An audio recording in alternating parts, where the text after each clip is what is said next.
A 1200 rated player takes down a 2100 with the pawn defense, and it's full of shocking blunders you won't believe.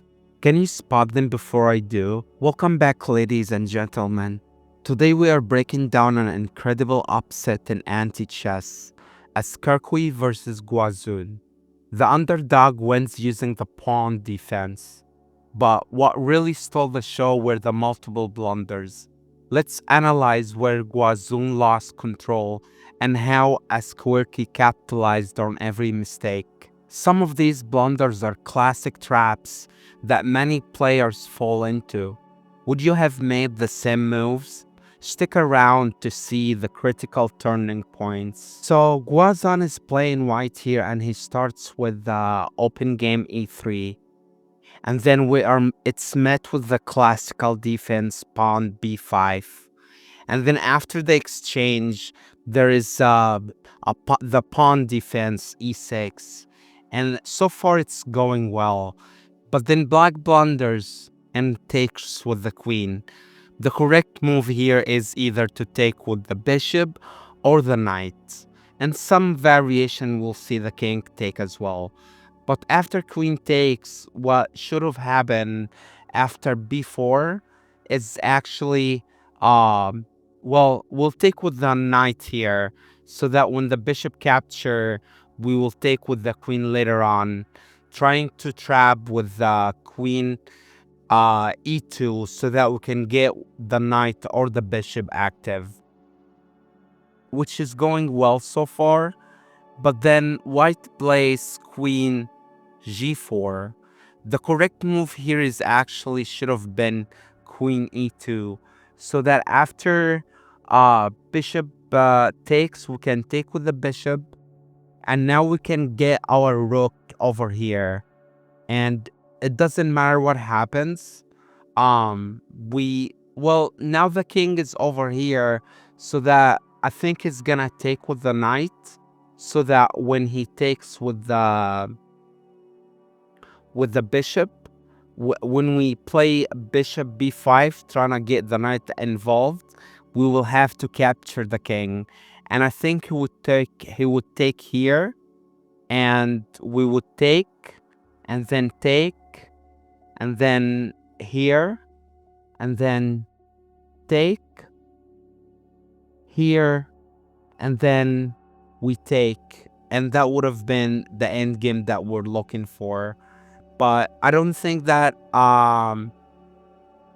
white would have played this. Like if black wouldn't have played this, like let's say, because black is a 1200 player, so he probably wouldn't have seen that move. Instead, he would have played probably after rook d1, he would probably just play like knight h6 or something. And then after we get one of these activated, like let's say he takes with the bishop, then we have c4, he takes, and then rook b1, he takes, we capture the knight, he capture with the rook, and then we play bishop b4, and then it's easy from this position. We'll just play like that, and it would have been game over. But let's say that he would have taken with the knight. We simply would have played here, take, and then here, take, then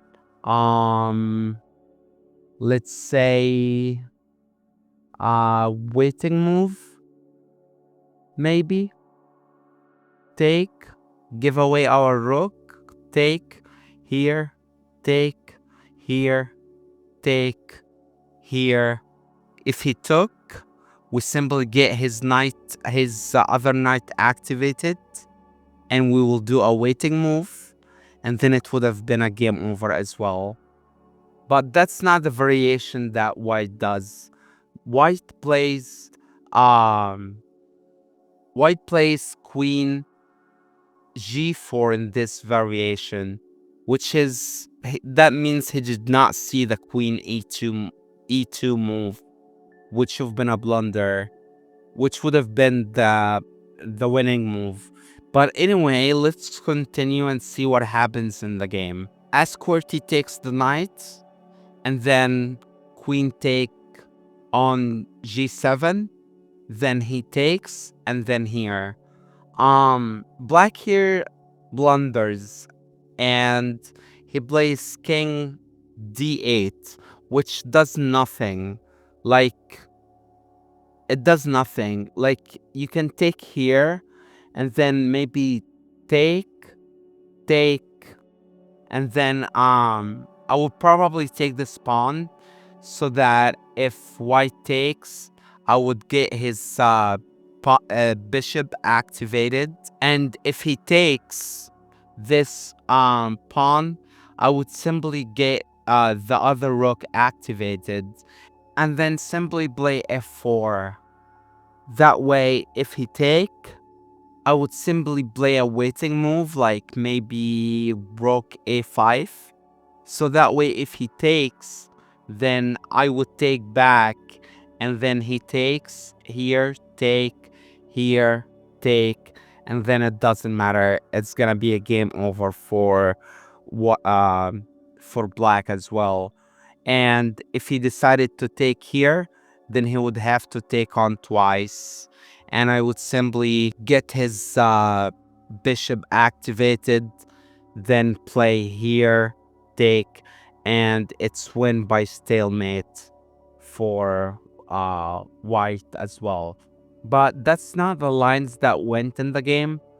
So basically, white blunders and takes on g8, and then uh we see rook ace, it takes on a2, and then we see a capture, and after a capture, we probably should have seen like something in the lines of h4, and then after take you would simply maybe play um c4, and then it doesn't matter what he takes with. You would simply capture back with the king, or if he takes on here, you would simply take on here. And the c4 idea is to try to get his knight activated or his bishop activated, but it was gonna be met with c5. But black is 1200, so maybe he wouldn't have seen that. But that's not the line that happened in the game. After rook a2 and rook captures, we see rook a6. And that way, after capture, he capture on e6. And then what would have happened here if I was black? Black now has a winning move. Pause the video to see if you can find it. It involves getting this rook activated, which is probably now the move has been giving away. Yeah, the move is rook h2, and that way white have to capture. It doesn't matter what he capture with, it's game over for white now. So the game went take, take, take, and then here, here, take, take, take, and it's game over for white, and black won. Well done by Askerqwe, and maybe Guazun was having a bad day or something, because he missed a multiple wins for himself. Thanks for watching. If you found this helpful, give it a thumbs up, drop a comment, and don't forget to subscribe with notifications on. Take care and see you later.